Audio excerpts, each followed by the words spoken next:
Ma sœur a dit que mes enfants étaient une mauvaise influence et leur a interdit de venir à la fête de sa fille. Alors, j'ai anéanti sa fête parfaite avec un voyage à Disneyland. 24 heures plus tard, elle s'est mise à hurler « Je m'appelle Brigitte, je suis une mère célibataire de 34 ans avec 2 garçons formidables qui illuminent mon monde. » Ma sœur Amélie a toujours été la perfectionniste de la famille, jugeant mon rôle de mère depuis son trône de sa banlieue chic et immaculée. Quand elle a annoncé l'extravagante fête pour le 10e anniversaire de sa fille Sophie, je m'attendais à la réunion de famille habituelle. Ce à quoi je ne m'attendais pas, c'était le moment qui m'a brisé le cœur. Amélie a déclaré que mes garçons n'étaient pas les bienvenus parce qu'ils étaient une mauvaise influence. Être une mère célibataire travaillant comme infirmière n'est pas une partie de plaisir. Mon emploi du temps consiste à jongler avec des gardes de 12 heures à l'hôpital tout en m'assurant que Jacques, 9 ans, et Thomas, 7 ans, ont tout ce dont ils ont besoin. Certains jours, j'ai à peine le temps de respirer entre le moment où je les dépose à l'école, où je me précipite au travail, où je les récupère, où je les aide à faire leurs devoirs, où je prépare le dîner et où je les borde en leur lisant des histoires. Malgré le chaos, je n'échangerai mes garçons pour rien au monde. Jacques est mon petit artiste avec une imagination sans limite. Il transforme les boîtes en carton en vaisseaux spatiaux et peut passer des heures à créer des dessins élaborés de dinosaures et de robots.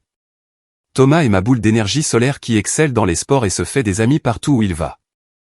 Bien sûr, ils sont vifs et parfois turbulents comme la plupart des garçons de leur âge, mais ils ont bon cœur, sont respectueux quand il le faut et débordent absolument d'amour.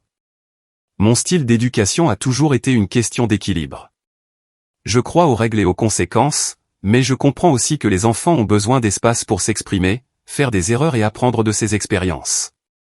Ma maison n'est pas une vitrine sortie d'un magazine de décoration. Nous avons des traces de doigts sur les fenêtres, des jouets parfois éparpillés sur le sol du salon, et des expériences scientifiques ratées qui tachent le plan de travail de la cuisine. Mais il y a des rires, des conversations sincères et le beau chaos qui accompagne l'éducation d'enfants curieux. Ma sœur Amélie ne pourrait pas être plus différente. En grandissant, elle était la fille parfaite qui ne manquait jamais un devoir, gagnait tous les concours scolaires et faisait toujours plaisir à nos parents. J'ai été étiqueté comme l'enfant terrible simplement parce que je préférais le sport aux études et que je remettais parfois en question l'autorité. Cette dynamique nous a suivis à l'âge adulte, Amélie continuant d'être l'enfant modèle aux yeux de nos parents. Amélie a épousé Richard, un avocat prospère, juste après avoir terminé ses études de droit. Ils se sont installés dans un quartier huppé avec leur fille Sophie, dans une maison qui semblait tout droit sortie d'Architectural Digest France. Tout dans le monde d'Amélie était organisé pour la perfection. De son jardin immaculé à l'intérieur de sa maison décorée par des professionnels, ses comptes de réseaux sociaux présentaient une vie de famille sans faille avec des photos de repas bio faits maison et de sorties familiales sophistiquées. Sophie, leur unique enfant, reflétait cet environnement soigneusement contrôlé. À 10 ans, elle était polie, bien élevée et accomplie en ballet et au piano. Elle portait toujours des tenues impeccables, sans un cheveu de travers. Bien que la douce Sophie soit visiblement réservée avec les autres enfants, en particulier ceux qui étaient plus bruyants, je me demandais souvent si tout ce perfectionnisme laissait de la place à une véritable enfance. Les réunions de famille chez Amélie étaient des exercices de tension. Mes garçons arrivaient, excités de voir leur cousine, pour être confrontés à un barrage de règles. Pas le droit de courir à l'intérieur, de toucher les objets de décoration, d'élever la voix, de jouer dans le grand salon. Chaque comportement enfantin naturel était accueilli par le regard désapprobateur d'Amélie. En revanche, lorsqu'il venait dans notre appartement, Sophie s'asseyait d'abord tranquillement, incertaine de comment se joindre à la fête, jusqu'à ce que mes garçons finissent par la convaincre de construire des cabanes ou de jouer à chat dans le jardin. Amélie n'a jamais directement critiqué mon éducation dans ses premières années, mais ses commentaires étaient empreints de jugement. J'ai remarqué que Jacques a du mal à rester assis pendant le dîner. As-tu envisagé de le faire tester? Ou encore, Thomas a certainement beaucoup d'énergie. Peut-être que des activités plus structurées aideraient à canaliser cela. Chaque observation était livrée avec un sourire, mais n'en était pas moins blessante. Malgré ces tensions, je travaillais dur pour maintenir l'harmonie familiale. Je préparais les garçons avant les visites chez tante Amélie, leur rappelant de parler doucement à l'intérieur et de faire attention à leurs mouvements. J'apportais des activités pour les occuper et j'intervenais rapidement si leur excitation commençait à déborder. Bien qu'épuisant, je croyais que les liens familiaux étaient importants, d'autant plus qu'ils avaient peu de famille élargie après le départ de leur père quand Thomas n'avait que 2 ans. Nos parents, maintenant dans la soixantaine et vivant à 30 minutes d'Amélie en banlieue, compliquait encore les choses. Lors des discussions familiales, il prenait généralement le parti d'Amélie sur les approches éducatives. « Brigitte, ma chérie, les enfants ont besoin de structure », disait ma mère après qu'Amélie ait commenté le fait que mes garçons jouaient dans la boue lors d'un barbecue familial. Mon père hochait la tête en signe d'approbation, ajoutant « Sophie ne cause jamais de problème à Amélie et Richard ». Ces commentaires me piquaient, mais j'avais pris l'habitude d'être la déception de la famille. La Toussaint de l'année dernière illustrait parfaitement nos mondes différents. Amélie avait organisé le repas dans sa salle à manger formelle avec des cartons nominatifs, des verres en cristal et une table digne d'un magazine. Jacques a accidentellement renversé son verre d'eau, le liquide se répandant sur la nappe blanche. L'air horrifié d'Amélie alors qu'elle se précipitait pour chercher des serviettes le fit se recroqueviller sur sa chaise. Plus tard, je l'ai entendu dire à notre mère, c'est exactement pour ça qu'on ne peut pas avoir de belles choses avec ces garçons. Ce soir-là, j'ai rassuré Jacques en lui disant que les accidents arrivent à tout le monde, mais j'ai pu voir que l'incident l'avait profondément affecté. Pourtant, j'ai persévéré à maintenir nos liens familiaux, croyant que les cousins devraient grandir en se connaissant malgré nos différences. Je ne savais pas que le jugement d'Amélie sur mes enfants était sur le point de franchir une ligne que je ne pouvais pas ignorer, déclenchant une chaîne d'événements qui changerait à jamais la dynamique de notre famille. Chaque année, l'anniversaire de Sophie devenait une affaire de plus en plus élaborée sous la direction d'Amélie. Des fêtes de princesses décorées par des professionnels aux excursions guidées dans des musées, chaque célébration semblait plus conçue pour impressionner les adultes que pour ravir les enfants. Alors que le 10e anniversaire de Sophie approchait en juin, Amélie a commencé à laisser entendre qu'elle prévoyait quelque chose de vraiment spécial pour cette étape importante. Mes garçons adoraient leur cousine malgré la nature contrôlée de leurs interactions.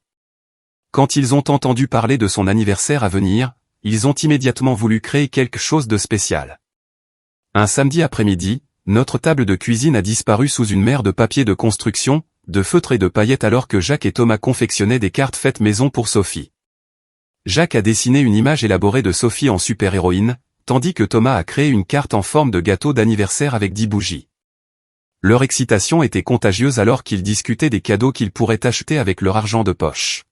« Tu penses que Sophie aimerait le kit de bracelet d'amitié au magasin, maman ?» demanda Jacques, le visage sérieux de concentration.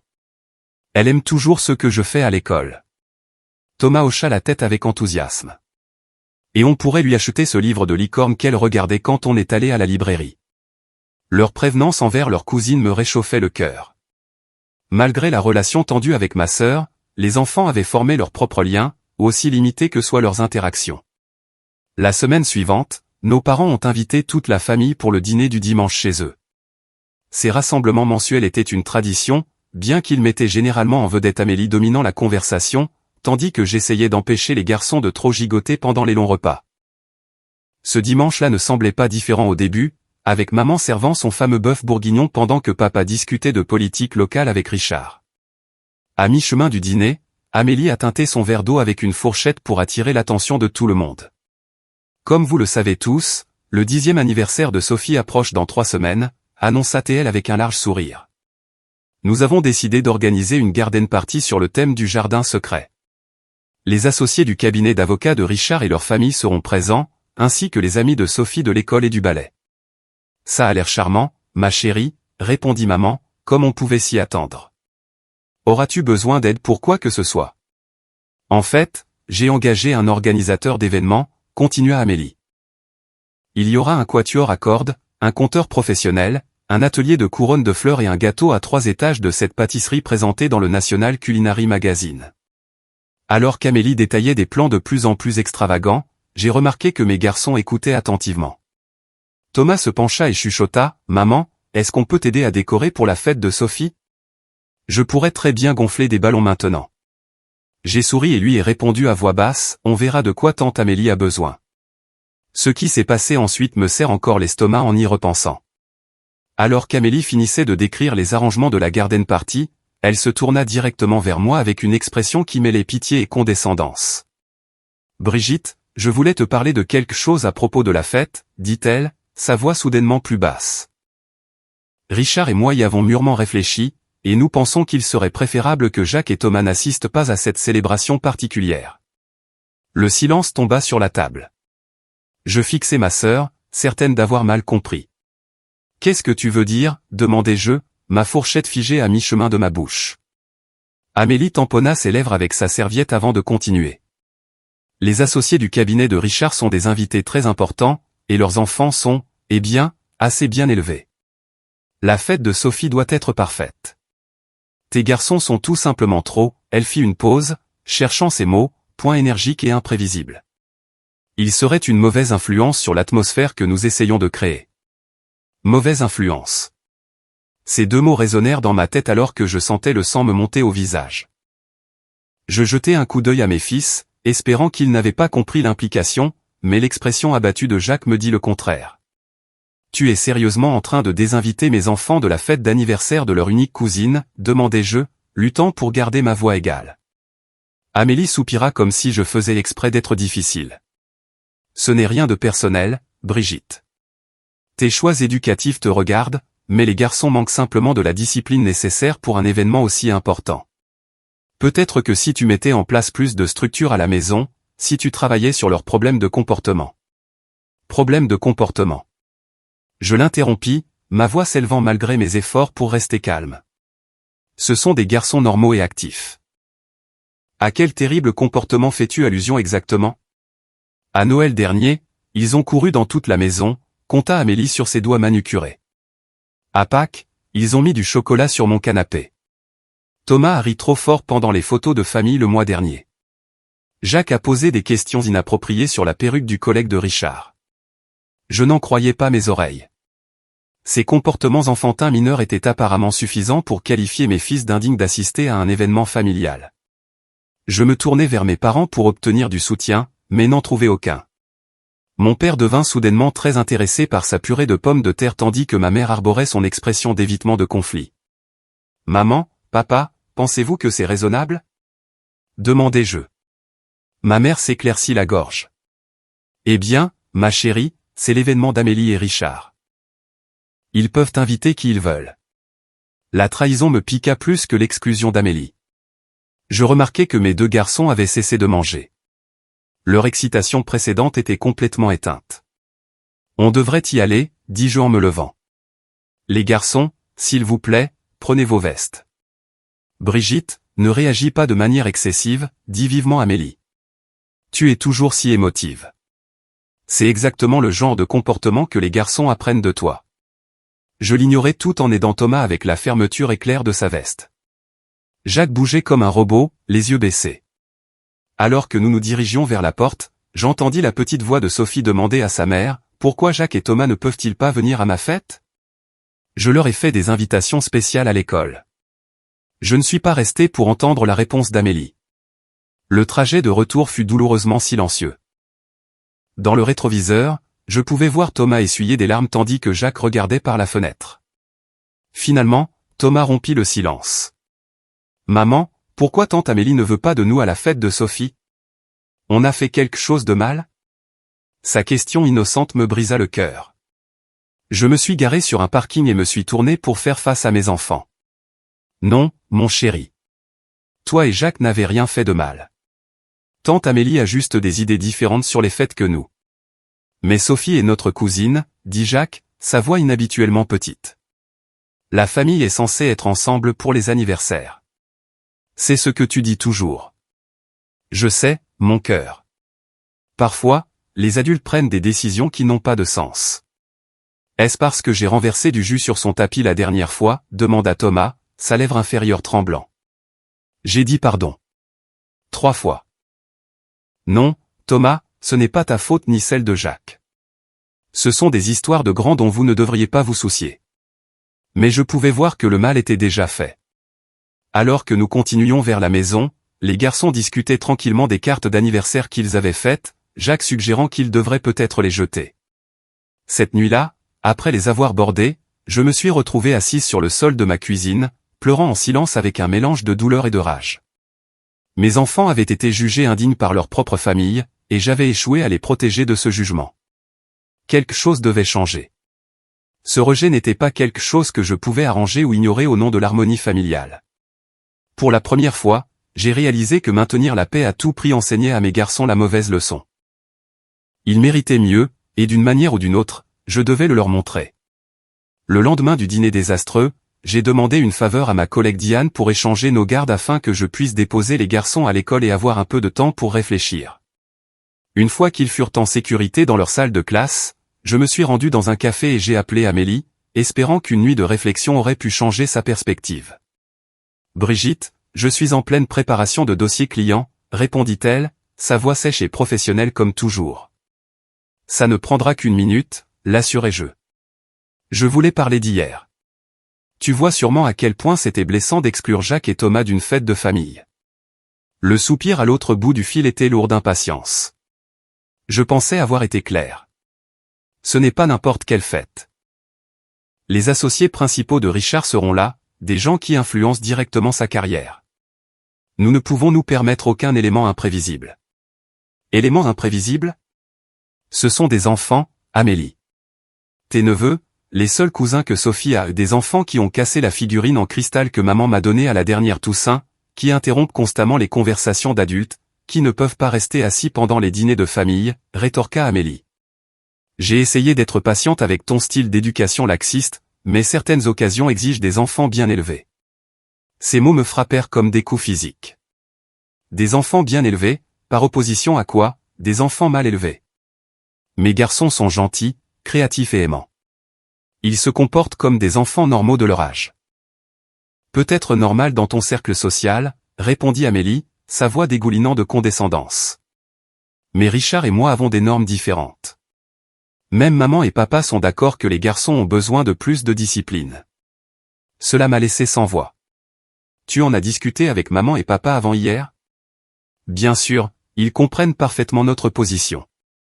Papa a mentionné comment Thomas a jeté des pommes de pin dans le jardin lors de leur fête d'anniversaire de mariage, et maman a dit que c'était épuisant de te voir constamment leur courir après au lieu d'avoir une conversation d'adulte.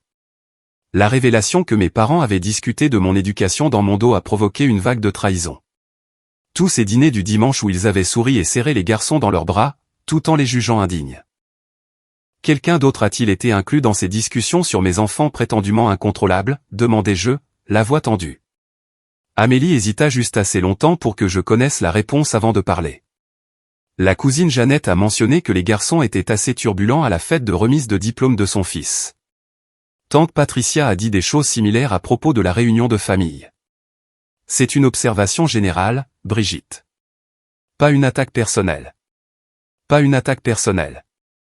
Toute ma famille avait apparemment formé un consensus sur le fait que mes enfants étaient problématiques, tout en me souriant en face. J'ai mis fin à l'appel peu après, assise dans ma voiture alors que les implications s'imposaient. Ce soir-là, j'ai reçu un appel de ma mère. Amélie m'a dit que tu es contrariée par les arrangements de la fête de Sophie, commença-t-elle sans préambule. Contrariée, maman ? Elle a qualifié mes enfants de mauvaise influence et les a désinvités de l'anniversaire de leur cousine. Bien sûr que je suis contrarié. Ma chérie, tu sais à quel point la carrière de Richard est importante pour eux. Ses associés du cabinet sont des gens très conservateurs. C'est peut-être l'occasion de travailler sur le comportement des garçons. Je pourrais te recommander ce livre sur l'éducation que j'ai mentionné à Noël dernier. Je serrai plus fort mon téléphone. Il n'y a rien qui cloche dans le comportement de mes enfants. Ce sont des garçons normaux et actifs qui font parfois des erreurs, comme tous les enfants. La normalité est subjective, Brigitte. Quand tu étais petite, nous avions des attentes claires pour le comportement en public. Tu te souviens comme Amélie se comportait toujours magnifiquement lors des réunions de famille. Jamais un cheveu de travers, utilisant toujours ses s'il te plaît et merci. Oui, et regarde le résultat. Elle est tellement préoccupée par les apparences qu'elle est prête à blesser des enfants innocents pour maintenir sa façade parfaite. La voix de ma mère se durcit. C'est injuste. Amélie a travaillé très dur pour la vie qu'elle a. Si tu t'étais appliqué de la même manière, peut-être que tu ne serais pas si sur la défensive à propos de tes choix. La conversation s'est détériorée à partir de là, se terminant par ma mère suggérant que je devais grandir et accepter les critiques constructives sur mon éducation. Au cours des jours suivants, le fossé familial s'est creusé. Mon père a appelé pour exprimer sa déception face à ma réaction excessive. Tante Patricia a envoyé un texto demandant si tout allait bien, disant qu'elle avait entendu parler de la situation avec les garçons par ma mère. Même ma cousine Jeannette, dont j'avais toujours été proche, a envoyé un message suggérant un podcast sur l'éducation qui avait vraiment aidé avec les problèmes d'attention de son fils. Le pire est arrivé lorsque Jacques est rentré de l'école, bouleversé, disant que son instituteur l'avait pris à part pour lui demander si tout allait bien à la maison. Apparemment, la fille de ma tante Patricia travaillait à l'école et avait mentionné quelque chose sur des préoccupations familiales concernant mon éducation. Les ragots s'étaient répandus au-delà de la famille, dans notre communauté. Ce soir-là, j'ai surpris Thomas demandant à Jacques dans leur chambre, « Est-ce qu'on est de mauvais enfants ?» Mamie m'a dit au téléphone qu'on devait apprendre de meilleures manières. La réponse de Jacques m'a brisé le cœur. Je pense qu'on doit l'être. Tout le monde n'arrête pas de dire qu'on est trop bruyant et désordonné. C'est peut-être pour ça que papa est parti. Je me suis éloigné de leur porte, les larmes coulant sur mon visage. La conversation innocente révélait à quel point le jugement de la famille les avait profondément affectés. Mes doux garçons intériorisaient la critique, croyant que quelque chose n'allait fondamentalement pas chez eux. Thomas était devenu visiblement plus silencieux en présence des membres de la famille, tandis que Jacques avait commencé à s'excuser pour des comportements normaux comme rire trop fort ou s'enthousiasmer pour ses centres d'intérêt. Le week-end suivant, nous avons assisté à une petite réunion de famille chez mes parents. J'ai tout de suite remarqué que les garçons étaient assis raidement sur le canapé, touchant à peine les encas proposés, répondant aux questions par des murmures monosyllabiques. Quand Sophie a essayé de leur montrer sa nouvelle tablette, ils m'ont d'abord regardé, comme pour me demander la permission d'interagir avec elle. Leur exubérance naturelle avait été remplacée par une conscience de soi anxieuse. Les regarder contrôler chacun de leurs mouvements tandis qu'Amélie hochait la tête d'un air approbateur devant leur comportement soumis fut la goutte d'eau qui a fait déborder le vase. Ce n'étaient pas mes garçons confiants et joyeux. Le jugement de la famille avait terni leur lumière, les avait fait douter d'eux-mêmes, et j'avais laissé faire en privilégiant la paix familiale à leur bien-être émotionnel.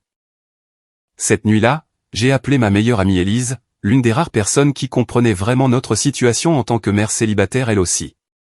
Ils ont fait sentir à mes enfants qu'ils étaient fondamentalement imparfaits, Élise, lui ai-je dit, libérant enfin toute l'étendue de ma colère et de ma peine.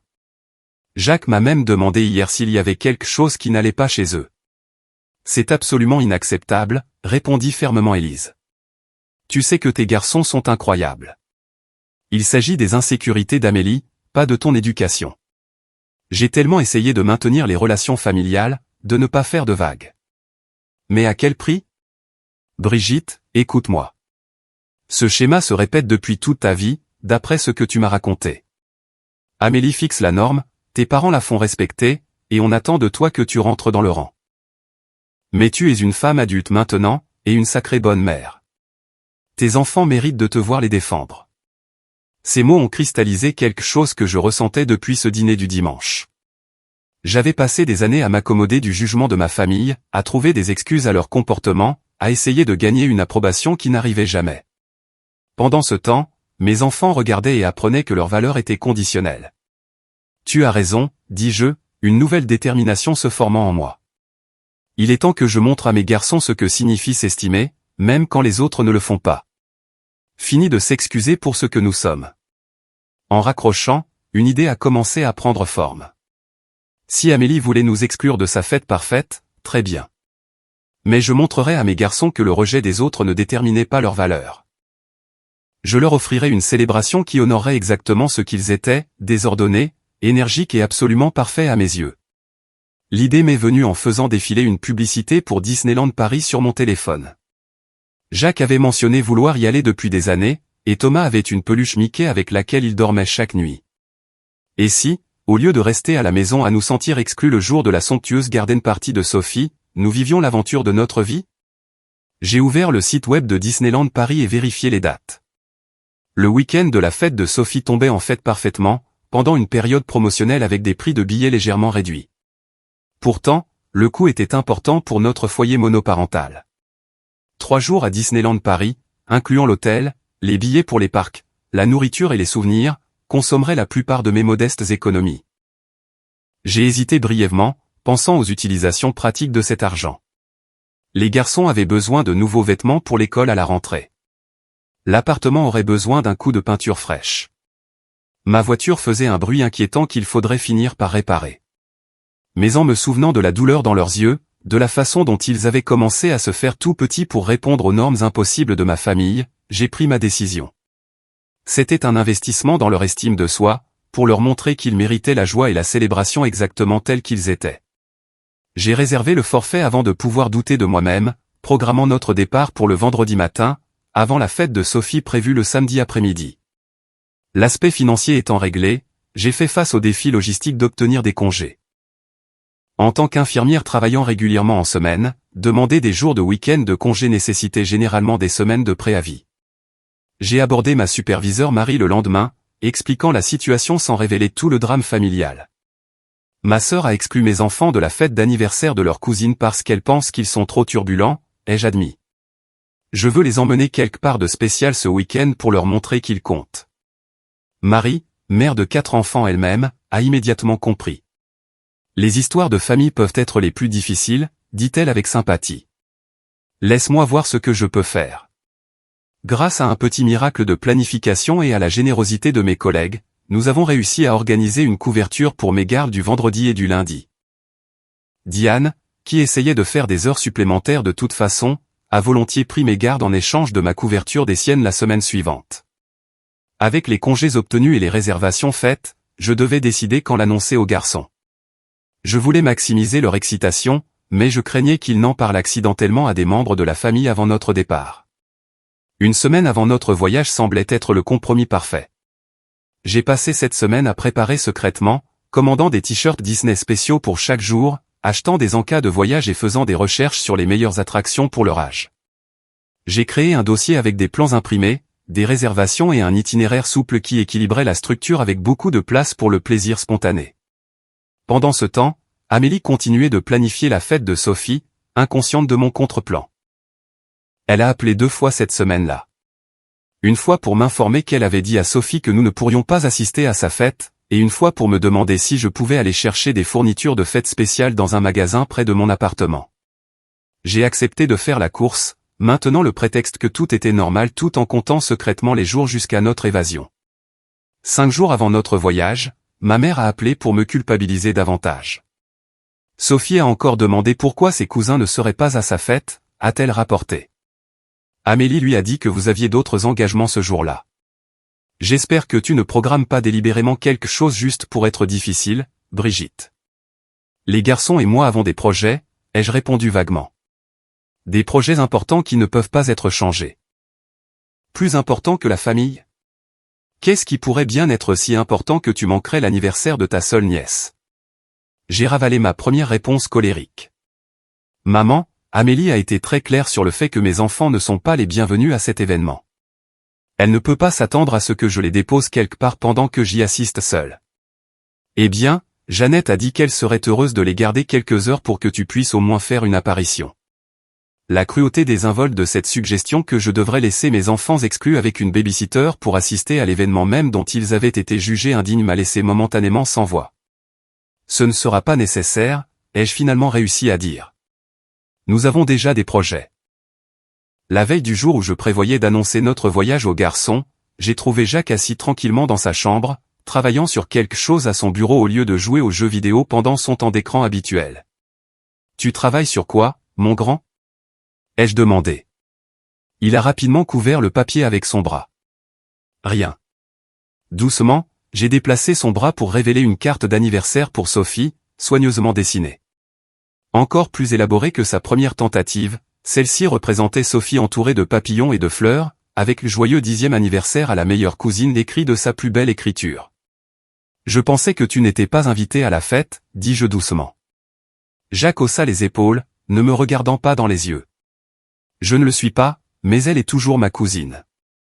Je pensais qu'on pourrait peut-être la lui envoyer par la poste ou quelque chose comme ça. Sa gentillesse face au rejet a rendu ma décision encore plus juste. Ce n'étaient pas des enfants mal élevés. C'étaient des garçons compatissants et attentionnés qui méritaient d'être célébrés, pas critiqués. Le lendemain matin, je les ai réveillés avec des crêpes en forme de Mickey pour le petit déjeuner. Alors qu'ils arrivaient à table encore endormis, j'ai placé des plans du parc Disney à côté de leurs assiettes. C'est pourquoi? Demanda Thomas en se frottant les yeux. C'est pour vous aider à planifier les attractions que vous voudrez faire en premier, répondis-je nonchalamment. Il a fallu un moment pour que mes mots fassent leur effet. Jacques a regardé du plan à moi et de nouveau au plan, ses yeux s'écarquillant. Maman, est-ce qu'on va à Disneyland? Murmura-t-il, comme si le dire trop fort pouvait faire disparaître la possibilité. Oui. On part vendredi matin pour 3 jours entiers de magie Disney. L'explosion de joie qui a suivi valait chaque euro que j'avais dépensé et chaque obstacle logistique que j'avais surmonté. Ils ont sauté de joie, posant des questions plus vite que je ne pouvais y répondre. Est-ce que Space Mountain faisait peur? Pourrait-il rencontrer Spider-Man? Combien de churros pourrait-il manger? Resterions-nous jusqu'au feu d'artifice? C'est le week-end de l'anniversaire de Sophie, demanda soudain Jacques, son excitation diminuant momentanément. C'est parce qu'on ne peut pas aller à sa fête? Je me suis assise, les prenant tous les deux près de moi. En partie, oui. Mais surtout parce que vous deux méritez une célébration spéciale juste pour être les garçons incroyables que vous êtes. Parfois, quand les gens vous font sentir mal dans votre peau, la meilleure réponse est d'aller créer votre propre joie. Leur excitation renouvelée, ils ont passé la soirée à étudier les plans du parc, créant des listes détaillées d'attractions à ne pas manquer. Je les regardais comploter leur aventure, leur comportement réservé récent complètement disparu, remplacé par l'enthousiasme vibrant qui était leur état naturel. Le lendemain, j'ai soigneusement préparé nos valises pendant qu'ils étaient à l'école, les cachant dans mon placard.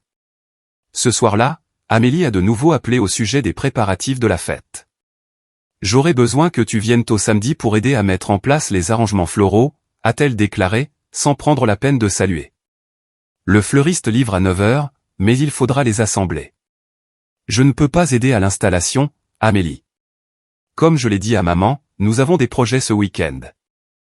Quel projet pourrait bien être plus important que la famille, a-t-elle exigé, faisant écho aux paroles de notre mère. Tu as été clair que ma famille n'est pas la bienvenue à ton événement, ai-je répondu calmement. Donc, ma famille sera ailleurs. Tu es puéril, a-t-elle lâché.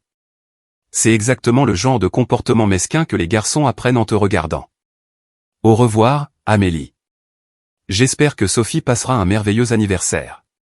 J'ai raccroché, me sentant plus légère que je ne l'avais été depuis des semaines. Pour une fois, je ne me tordais pas en quatre pour m'adapter à ces normes impossibles tout en protégeant mes enfants de son jugement. Nous choisissions la joie au lieu de chercher l'approbation, et c'était merveilleusement libérateur. La nuit avant notre départ, les garçons étaient trop excités pour dormir. Je les ai laissés veiller un peu plus tard que d'habitude, finalisant notre stratégie Disney. Alors qu'ils s'endormaient enfin, leur peluche Mickey serrée contre eux, j'ai soigneusement chargé nos valises dans la voiture, me préparant pour notre départ matinal. Mon téléphone a vibré avec un texto d'Amélie. Maman dit que tu emmènes les garçons en voyage au lieu d'aider pour la fête de Sophie. J'espère que tu réalises à quel point c'est blessant pour Sophie. J'ai éteint mon téléphone sans répondre. Demain serait consacré à mes enfants, à leur bonheur et à notre famille de 3. Les culpabilisations et les jugements devraient attendre.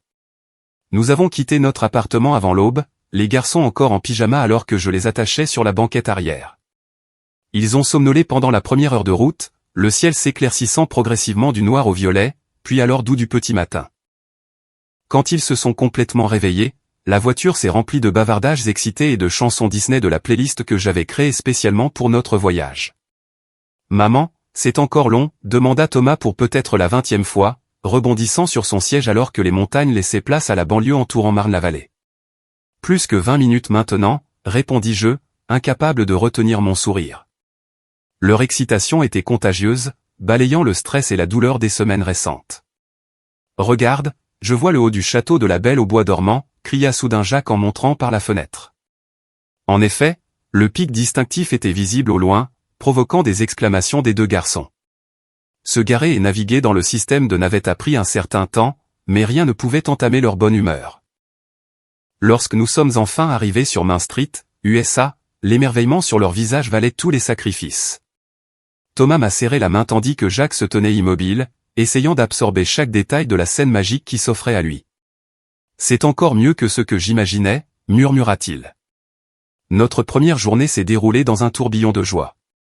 Nous avons fait Big Thunder Mountain 2 fois de suite, riant aux éclats en nous faisant éclabousser la deuxième fois, lorsque nous nous sommes délibérément assis au premier rang. Nous avons tourné dans les tasses jusqu'à en avoir le vertige, attendu patiemment pour rencontrer Mickey et Minnie, et collectionner les autographes des personnages dans les carnets spéciaux que je leur avais achetés. Ce qui m'a le plus frappé, c'est à quel point mes enfants prétendument indisciplinés se sont bien comportés. Ils ont attendu leur tour dans les files d'attente sans se plaindre, ont dit s'il vous plaît et merci à chaque membre du personnel, et ont même aidé un enfant plus jeune qui avait fait tomber son popcorn en lui offrant une partie du leur. C'étaient les mêmes garçons que ma sœur avait jugés trop turbulents et imprévisibles pour assister à une garden party. Tout au long de la journée, j'ai pris des dizaines de photos et de vidéos, capturant leur joie alors qu'ils découvraient la magie pour la première fois. En attendant dans la file pour le vol de Peter Pan, j'ai téléchargé quelques photos sur mon Instagram avec la légende, jour 1 de notre aventure surprise à Disney, création de souvenirs avec mes garçons incroyables. En quelques minutes, mon téléphone a commencé à vibrer de notifications. Des membres de la famille, des amis et des collègues, tous exprimant leur surprise et leur joie face à notre voyage inattendu. J'ai remarqué que ma mère avait commenté « Ça semble très dernière minute.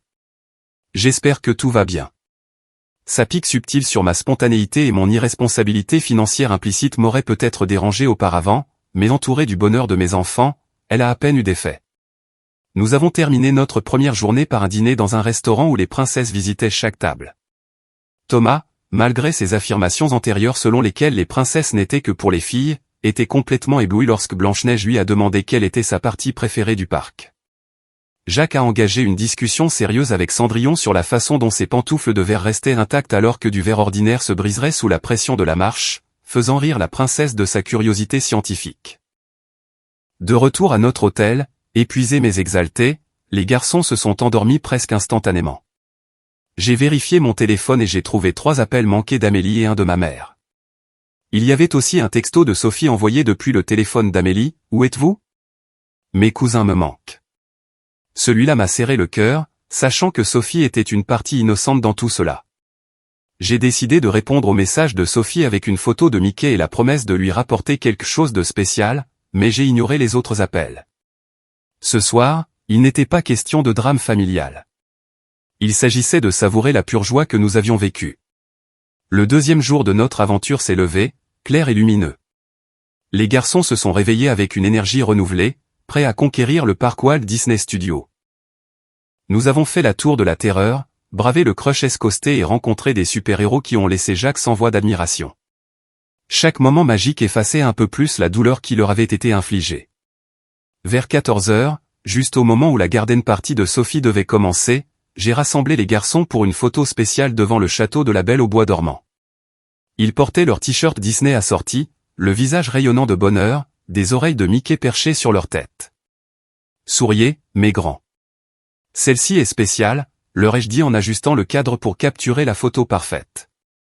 La photo qui en a résulté était tout ce que j'avais espéré, mes garçons, désinhibés et radieux de joie, le château emblématique derrière eux, et pas une trace de la conscience de soi qui les avait tourmentés lors des récentes réunions de famille.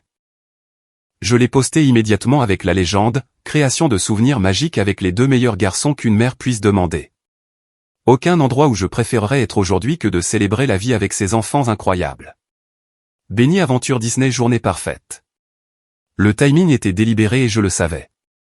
Alors que la garden party soigneusement orchestrée de Sophie, avec son quatuor à cordes et ses couronnes de fleurs, commençait, notre célébration sans complexe de la simple joie familiale apparaîtrait sur les fils d'actualité des réseaux sociaux de chaque membre de la famille et amis communs. La réponse fut immédiate et écrasante. Mon téléphone a commencé à vibrer continuellement de notifications. Des amis et des collègues ont laissé des commentaires de soutien, disant quelle mère formidable j'étais. Plusieurs de mes cousins ont aimé la photo. Même tante Patricia, qui avait fait partie de la coalition de jugement, a commenté « Les garçons ont l'air si heureux. » Quelle merveilleuse surprise pour eux. Plus révélateurs étaient les appels manqués qui ont commencé à s'accumuler. Amélie. Ma mère. Mon père. Amélie de nouveau. J'ai mis mon téléphone en silencieux et je l'ai rangé. Aujourd'hui n'était pas à propos d'eux. Nous avons continué notre journée magique, déjeunant avec Dingo, explorant Star Wars, Galaxy S et achetant des oreilles de Mickey spécialement brodées avec leur nom en fil d'or. Tout au long de l'après-midi et de la soirée, j'ai continué à publier des photos et de courtes vidéos documentant notre joie, sans mentionner directement pourquoi nous étions là au lieu d'être à la fête de Sophie. Ce soir-là, alors que nous regardions le spectaculaire feu d'artifice sur le château, Thomas s'est appuyé contre moi, les yeux écarquillés d'émerveillement. « Maman, c'est le plus beau jour de ma vie » a-t-il demandé. Qu'est-ce que tu en penses, mon grand, ai-je répondu en passant mon bras autour de ses épaules. C'est vraiment le plus beau jour de ma vie, a-t-il décidé fermement. Bien mieux qu'une garden party ennuyeuse. Jacques, plus perspicace comme toujours, a pris mon autre main. Merci de nous avoir amenés ici au lieu de nous faire sentir mal de ne pas être invités à la fête de Sophie. J'étais vraiment triste, mais c'est tellement mieux. Son honnêteté m'a fait monter les larmes aux yeux. Vous deux méritez tout le bonheur du monde. Ne laissez jamais personne vous faire sentir que vous n'êtes pas assez bien, exactement tel que vous êtes. Notre dernier jour à Disney a été plus détendu, revisitant nos attractions préférées et explorant les coins du parc que nous avions manqués. Les garçons ont dépensé une partie de leur argent de souvenir pour un cadeau pour Sophie, une magnifique boîte à musique avec Cendrillon qui jouait le tendre rêve. Leur prévenance, malgré leur propre exclusion, en disait long sur leur caractère. Avant de rentrer, j'ai posté une dernière photo de nous trois, avec Mickey et Minnie de chaque côté, avec la légende, des souvenirs pour toute une vie. Rappel à moi-même et à mes garçons, ne laissez jamais personne éteindre votre lumière pour que les autres se sentent plus à l'aise dans leur obscurité. Choisir la joie, la famille d'abord. Alors que nous commencions le trajet de retour, j'ai enfin vérifié mes messages. 27 appels manqués. Des dizaines de textos allant de la fureur d'Amélie aux culpabilisations de ma mère, en passant par des expressions d'inquiétude d'autres membres de la famille. Même Richard avait appelé, ce qui était sans précédent dans notre dynamique familiale. Un message de ma mère s'est démarqué, Sophie était en larmes quand elle a vu tes photos de Disney. Comment as-tu pu être si délibérément blessante envers une enfant innocente? L'ironie était presque trop forte. Maintenant, il s'inquiétait que les sentiments des enfants soient blessés. Où était cette préoccupation lorsque mes garçons ont été explicitement rejetés et qualifiés de problème? Pourtant, j'ai ressenti une pointe de regret que Sophie ait été prise dans les tirs croisés. Elle n'était, après tout, qu'une enfant elle-même, probablement avec peu de mots à dire dans les décisions de sa mère. Je m'assurerai que les garçons lui donnent leurs cadeaux et passent du temps avec leur cousine bientôt, séparément du drame des adultes. Alors que nous approchions de la maison, Jacques a demandé tranquillement depuis la banquette arrière, « Est-ce que tante Amélie et mamie vont être fâchées contre nous pour être allées à Disney ?»« Pas contre vous, mon cœur. Elles pourraient être contrariées par mes choix, mais c'est à moi de gérer ça. Vous n'avez rien fait de mal. Mais on a passé le meilleur moment de notre vie, ajouta Thomas, confus par le conflit potentiel. C'est vrai, acquiesçai-je fermement. Et parfois, passer le meilleur moment de sa vie est exactement ce dont on a besoin, même si les autres ne le comprennent pas. Nous sommes rentrés tard, fatigués mais remplis de précieux souvenirs.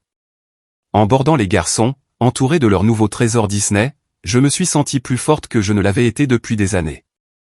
Pour une fois, j'avais privilégié la joie de mes enfants à l'approbation de ma famille, et la liberté était enivrante. La confrontation qui m'attendait ne serait pas facile, mais j'étais enfin prête à tenir bon. Mes enfants méritaient une mère qui défendait leurs valeurs, qui leur montrait comment créer de la joie plutôt que de chercher constamment la validation de ceux qui la retenaient conditionnellement. Les photos de Disneyland, se propageant sur les réseaux sociaux, avaient rendu ma déclaration claire. Nous avions fini de nous excuser pour ce que nous étions.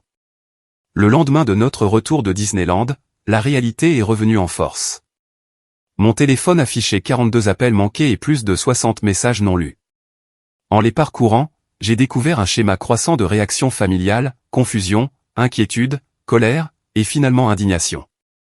Les messages d'Amélie évoluaient de « Où es-tu ? Maman dit que tu es à Disneyland. Je n'arrive pas à croire que tu saboterais délibérément le jour spécial de Sophie comme ça. Ah, ton immaturité et ta jalousie ont atteint de nouveaux sommets. » Les textos de mes parents faisaient écho à des sentiments similaires, mon père qualifiant mon voyage à Disney de coup de tête puéril, indigne d'une mère. J'ai préparé le petit déjeuner pour les garçons qui étaient encore sur leur nuage de magie Disney, comparant leurs souvenirs et revivant leurs moments préférés. En les regardant manger des gaufres en forme de Mickey tout en débattant si Space Mountain ou la Tour de la Terreur était la meilleure attraction, j'ai su que j'avais pris la bonne décision, quelles que soient les retombées familiales. Après les avoir déposés à l'école, j'ai finalement appelé ma mère, pensant quel serait le point de départ le plus raisonnable. « Tiens, regarde qui a enfin décidé de reconnaître sa famille, » répondit-elle sèchement. « As-tu la moindre idée de ce que tu as fait ? J'ai emmené mes enfants passer de merveilleuses vacances après qu'ils aient été explicitement des invités d'un événement familial, suggérai-je calmement. Tu as délibérément éclipsé la fête d'anniversaire de Sophie. Tous les invités parlaient de tes photos de Disney au lieu de se concentrer sur Sophie. Amélie a dû éteindre son téléphone parce que les gens n'arrêtaient pas de demander pourquoi ses neveux étaient à Disneyland au lieu d'être à la fête. Je n'avais pas anticipé cette conséquence particulière, mais je ne pouvais nier une petite lueur de satisfaction. Ce n'était pas mon intention. Nous avons simplement profité de notre voyage et partagé notre bonheur, tout comme Amélie partage tous ses moments de famille parfaite. Brigitte Elisabeth, ne joue pas l'innocente. Tu as chronométré ces photos du château précisément au moment où la fête commençait. Sophie les a vues et a demandé pourquoi elle ne pouvait pas aller à Disneyland avec ses cousins au lieu d'avoir une garden party. Elle a pleuré pendant près d'1 heure. Cela m'a sincèrement fait de la peine. Je suis désolé que Sophie ait été contrariée. Les garçons lui ont même acheté un cadeau spécial. Mais je ne m'excuserai pas d'avoir donné de la joie à mes enfants après qu'ils aient été rejetés d'une fête de famille et qualifiés de problème. Personne ne les a qualifiés de problème, protesta faiblement ma mère. Amélie les a littéralement qualifiés de mauvaise influence et a dit qu'ils manquaient de discipline. Toi et papa étiez d'accord avec son évaluation. Comment penses-tu que ça les a fait se sentir? Jacques se demande s'il y a quelque chose qui ne va pas chez lui. Thomas a pensé que ces comportements normaux d'enfants étaient la raison pour laquelle leur père nous a quittés. Le silence à l'autre bout du fil suggérait que mes mots avaient fait mouche. Finalement, ma mère soupira. Peut-être que les choses ont dérapé, mais ta réponse était immature et vengeresse. Ma réponse était de protéger mes enfants et de leur montrer qu'ils méritent d'être célébrés exactement tels qu'ils sont. Si cela a perturbé le récit de la fête parfaite, tant pis. Nous avons terminé l'appel dans une impasse, aucune n'ayant entièrement cédé au point de vue de l'autre. Tout au long de la journée, j'ai reçu d'autres messages, y compris plusieurs de membres de la famille élargie qui semblaient presque impressionnés par ma prise de position contre le perfectionnisme d'Amélie. La cousine Jeannette a envoyé un texto, « Vu tes photos de Disney ». Les garçons avaient l'air plus heureux que je ne les ai vus depuis des lustres. Parfois, la maman ours doit rugir. Je préparais le dîner quand on a sonné à la porte, agressivement, plusieurs fois de suite. À travers le Judas, j'ai vu Amélie. Son apparence parfaite était légèrement débraillée, son expression foudroyante. Prenant une profonde inspiration, j'ai ouvert la porte. Elle est passée devant moi dans l'appartement sans attendre d'invitation. 20 ans d'amitié avec l'associé principal de Richard, complètement éclipsé par ton voyage Disney de vengeance mesquine, cracha-t-elle sans préambule. As-tu la moindre idée de l'image que ça nous a donnée? Bonjour à toi aussi, Amélie, répondis-je, gardant ma voix égale. Les garçons sont dans leur chambre si tu es venu voir tes neveux. Tu sais, ce que tu as qualifié de mauvaise influence est banni de la fête de ta fille. Ne change pas de sujet. Tu as délibérément saboté l'anniversaire de Sophie. Tous les invités parlaient de tes photos ridicules. Les épouses de 3 associés différents m'ont demandé pourquoi mes neveux étaient à Disney au lieu de soutenir leur cousine. Que étais-je censé dire? La vérité, peut-être. Que tu as décidé qu'ils n'étaient pas assez bien élevés pour assister à ta fête parfaite. Le visage d'Amélie rougit. Je n'ai jamais dit ça. J'ai dit que l'événement nécessitait une certaine atmosphère que des garçons actifs pourraient perturber. Tu les as qualifiés de mauvaise influence, lui ai-je rappelé. Devant eux, lors d'un dîner de famille. As-tu la moindre idée de ce que ça leur a fait? Thomas a pleuré jusqu'à s'endormir cette nuit-là. Pendant un instant, quelque chose comme de la culpabilité vacilla sur son visage, mais elle se reprit rapidement. Tu exagères comme d'habitude. Les enfants doivent apprendre que différentes occasions ont des attentes de comportement différentes. Si tu leur avais appris les bonnes manières depuis le début. Il n'y a rien qui cloche avec les manières de mes enfants, l'interrompis-je, mon calme commençant à se fissurer. Ils disent s'il vous plaît et merci. Ils aident les autres. Ils attendent patiemment dans les files d'attente. Ils font preuve de compassion envers ceux qui les entourent. Sais-tu ce que les employés de Disney ont dit d'eux? Qu'ils étaient parmi les enfants les plus polis qu'ils aient rencontrés.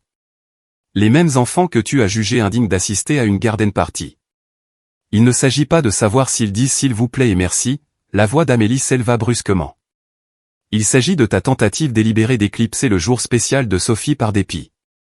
Non, il s'agit de toi excluant mes enfants d'un événement familial parce qu'ils ne correspondaient pas à ton image parfaite. Il s'agit de toute notre famille traitant mes garçons comme s'ils étaient en quelque sorte défectueux parce qu'ils agissent comme des enfants normaux et en bonne santé. Il s'agit de moi refusant enfin de laisser mes enfants croire qu'ils ne sont pas assez bien parce qu'ils ne répondent pas à tes normes impossibles. Nos voix s'étaient élevées et j'ai soudain remarqué les deux garçons debout dans le couloir, regardant avec de grands yeux leur mère et leur tante s'affronter. J'ai pris une profonde inspiration, essayant de moduler mon ton. Les garçons, s'il vous plaît, retournez dans vos chambres quelques minutes pendant que tante Amélie et moi finissons notre conversation. On a des ennuis pour être allés à Disney, demanda Thomas d'une petite voix. Avant que je puisse répondre, Amélie m'a surprise en s'agenouillant à leur niveau. Non, Thomas. Vous n'avez pas d'ennui pour être allé à Disney. Je suis juste fâché contre ta maman pour autre chose. Alors que les garçons retournaient à contre-cœur dans leur chambre, Amélie se redressa, sa colère semblant s'être dissipée. Elle s'est effondrée sur mon canapé, l'air soudainement fatigué. Sophie ne m'a presque pas parlé depuis la fête, admit-elle doucement. Elle a dit à Richard et à moi qu'elle n'avait jamais voulu une garden party chic. Elle voulait une soirée pyjama avec ses cousins et quelques amis de la classe de ballet. Quand elle a vu tes photos de Disney, elle a demandé pourquoi nous n'aurions pas pu faire quelque chose d'amusant comme ça à la place. Cette révélation m'a stupéfié. Tu as planifié tout cet événement élaboré sans tenir compte de ce que Sophie voulait réellement ? La position de Richard au cabinet est à un tournant critique. Les associés devaient nous voir comme socialement compétents, orientés vers la famille. Sa voix s'est éteinte, peut-être en entendant à quel point sa justification semblait superficielle. Donc, tu as sacrifié ce que ta fille voulait pour l'avancement de carrière de ton mari, et tu as exclu mes enfants au passage. Amélie détourna le regard. Ce n'était pas censé se passer comme ça. Je pensais qu'une fête sophistiquée impressionnerait aussi Sophie. Toutes ses camarades de classe en parlaient des semaines à l'avance. Lui as-tu seulement demandé si elle voulait que ses cousins soient là?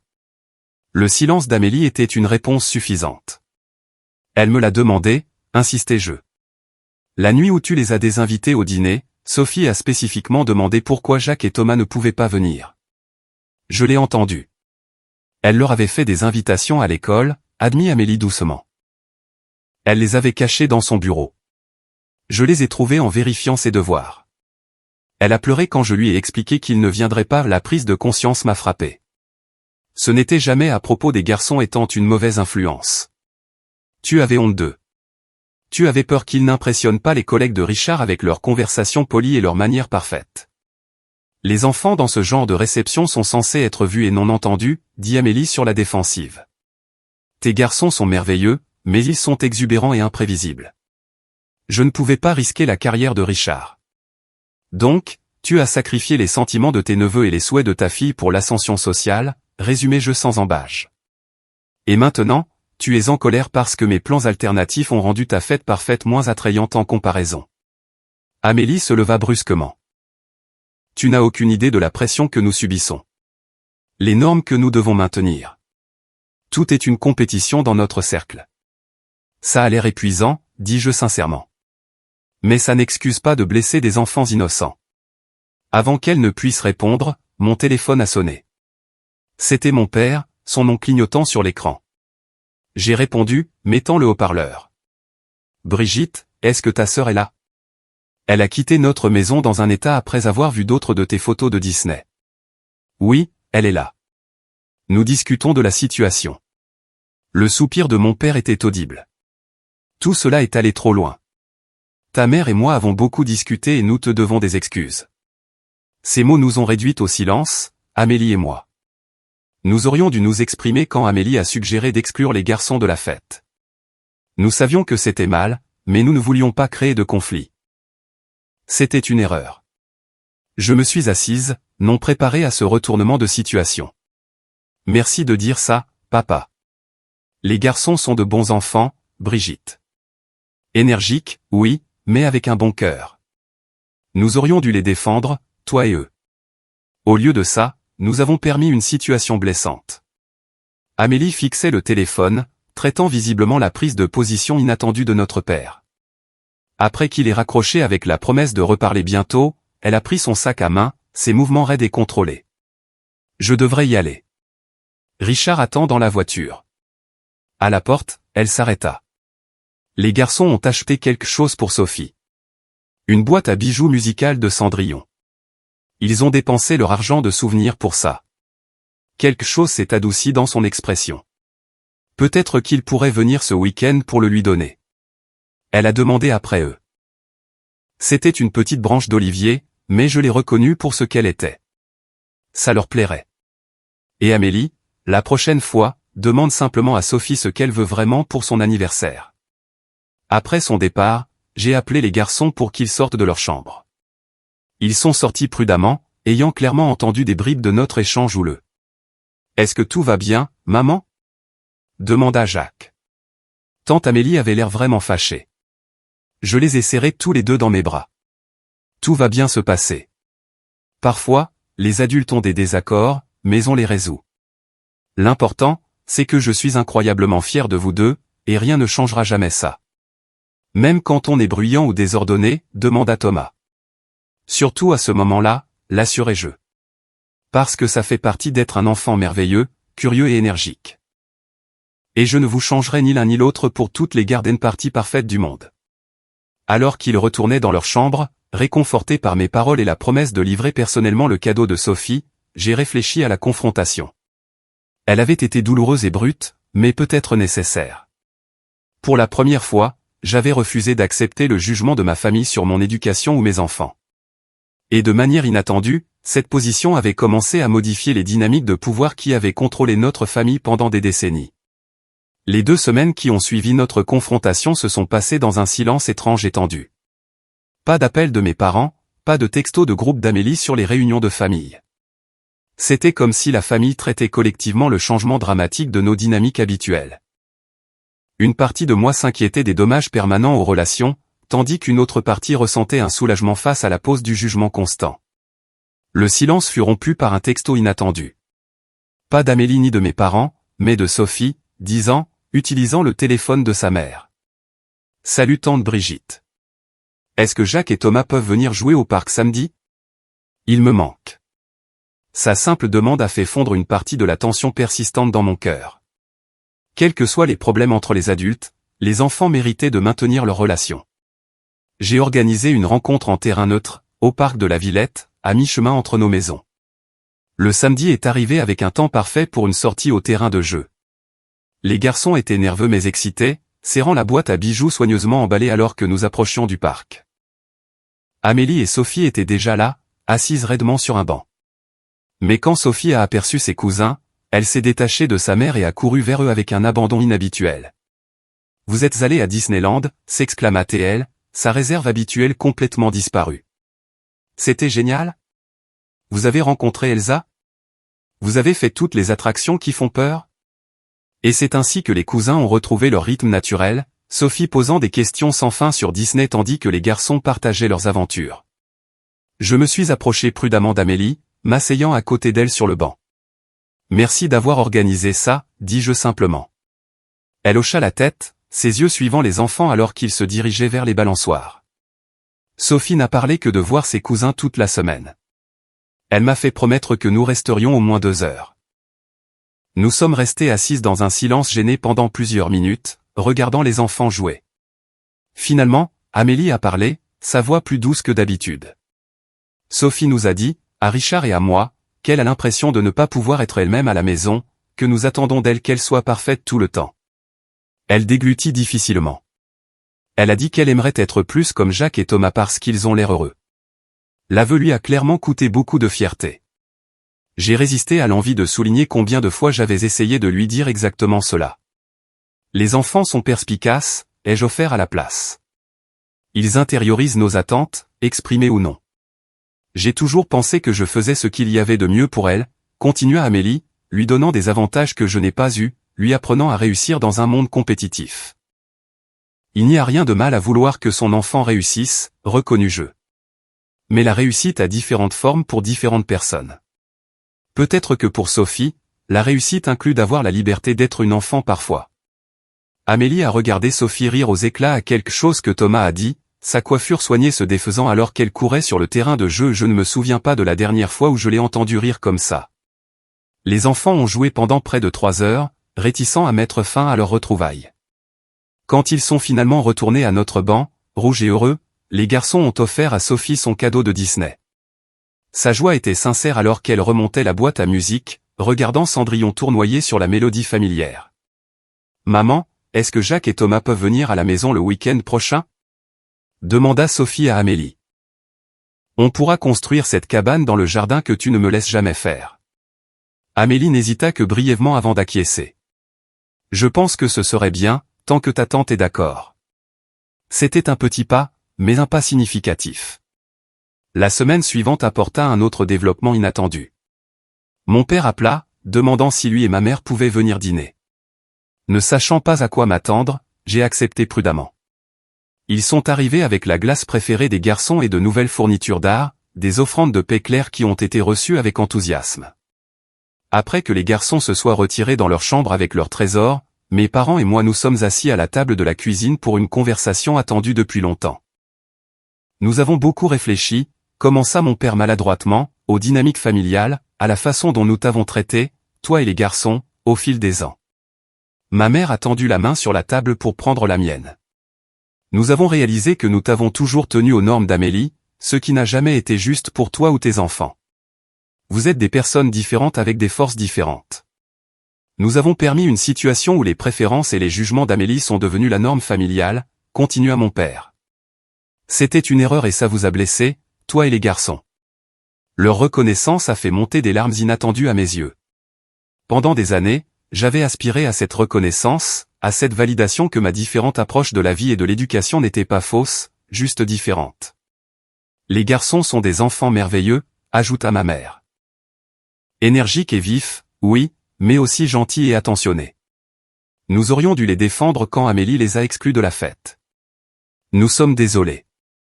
Les excuses, bien que tardives, étaient réparatrices. Nous avons parlé pendant des heures cette nuit-là, abordant honnêtement des schémas qui existaient depuis mon enfance. Ils ont écouté alors que j'expliquais comment leur comparaison constante de moi à Amélie avait façonné mon image de moi-même et comment leur critique de mon éducation avait affecté ma confiance en tant que mère. Bien que inconfortable, la conversation a jeté les bases d'une relation plus saine à l'avenir. 6 mois après l'incident du voyage à Disney, le paysage de notre famille avait considérablement changé.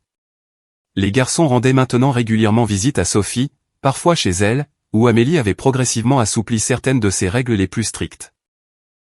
Un après-midi surprenant, je suis arrivé pour les récupérer et j'ai trouvé les 3 enfants couverts de boue suite à un projet de jardinage enthousiaste, Amélie riant au lieu de s'énerver à propos du désordre. Le changement le plus inattendu est venu de Richard, qui a avoué lors d'un barbecue familial qu'il avait toujours pensé que mes garçons étaient des enfants parfaitement normaux. Pour tout te dire, admis-il doucement en m'aidant à porter des plats à la cuisine, j'ai grandi beaucoup plus comme tes garçons qu'Amélie ne le sait. Mes parents me laissaient grimper aux arbres et faire du bruit. Tout ce perfectionnisme vient des insécurités d'Amélie, pas des miennes. Sa perspicacité m'a aidé à mieux comprendre ma sœur. Sa quête de perfection n'était pas de la méchanceté, mais de la peur. Peur de ne pas être à la hauteur, de perdre le contrôle, d'échouer aux normes impossibles qu'elle s'était fixées pour elle-même et, par extension, pour sa famille. Progressivement, Amélie a commencé à montrer de petits signes de relâchement de son emprise sur son image soigneusement construite. Elle a posté des photos spontanées de Sophie avec les cheveux en désordre et de la glace sur le visage.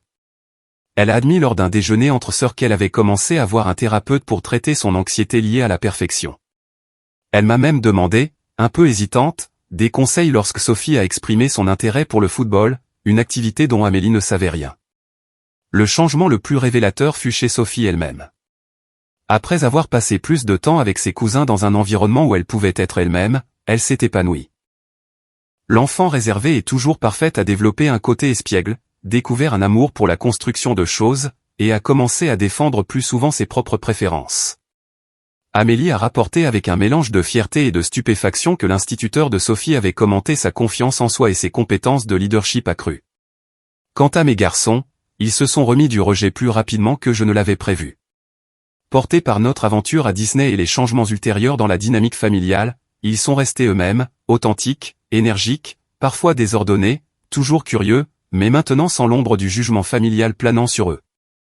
Jacques a cessé de s'excuser pour son enthousiasme, et Thomas ne demandait plus s'il était trop bruyant lors des réunions de famille. Mon propre chemin de guérison a pris plus de temps. Des années à intérioriser les critiques familiales avaient laissé des marques plus profondes que je ne le réalisais. Avec les encouragements d'Élise, j'ai commencé une thérapie pour aborder mes tendances à vouloir plaire à tout le monde et j'ai appris à fixer des limites plus saines. Je me suis entraîné à m'exprimer lorsque les commentaires me semblaient critiques plutôt que de ravaler mes sentiments pour maintenir la paix. Les photos de Disney sont restées bien en évidence dans notre appartement, des rappels du week-end qui avaient catalysé un changement si important. Parfois, je les regardais et m'émerveillais de la façon dont une seule décision de privilégier la joie de mes enfants à l'approbation familiale avait eu des répercussions sur toutes nos relations. Par un chaud dimanche après-midi, près d'un an après le fameux voyage à Disney, notre famille élargie s'est réunie dans un parc local pour un pique-nique. En regardant les enfants jouer librement, les adultes conversant sans le sous-entendu de jugement qui avait auparavant défini nos rassemblements, j'ai réfléchi aux leçons de l'année écoulée. J'avais appris que parfois, défendre ses enfants signifie faire des vagues, même lorsque chaque instinct vous dit de maintenir la paix. Que des relations saines nécessitent une communication honnête, même lorsque ces conversations sont difficiles. Que des schémas familiaux établis de longue date peuvent changer, mais seulement lorsque quelqu'un est assez courageux pour briser le cycle. Plus important encore, j'avais montré à mes garçons qu'il valait la peine qu'on se batte pour eux, exactement tels qu'ils étaient. Pas parfaits, pas toujours calmes ou propres ou conventionnellement bien élevés, mais parfaitement eux-mêmes. La confiance que cette connaissance leur a donnée était évidente dans la façon dont ils se déplaçaient dans le monde, sûrs de comprendre que leur valeur n'était pas conditionnelle à la satisfaction des attentes des autres. Alors que le soleil commençait à se coucher sur notre réunion de famille, Jacques s'est approché de moi avec une expression pensive. « Maman, tu te souviens quand tante Amélie a dit qu'on était une mauvaise influence et qu'on ne pouvait pas aller à la fête de Sophie ? » « Je m'en souviens, mon grand, » répondis-je, me demandant où il voulait en venir. « Je pense que ça s'est bien terminé, finalement, » dit-il, me surprenant. « On a pu aller à Disney, et maintenant Sophie peut s'amuser davantage parce que tante Amélie n'est plus aussi stricte. Parfois, les mauvaises choses se transforment en bonnes choses, non ? Sa sagesse simple m'a profondément frappé. Tu as absolument raison. Parfois, les moments les plus difficiles mènent aux meilleurs changements.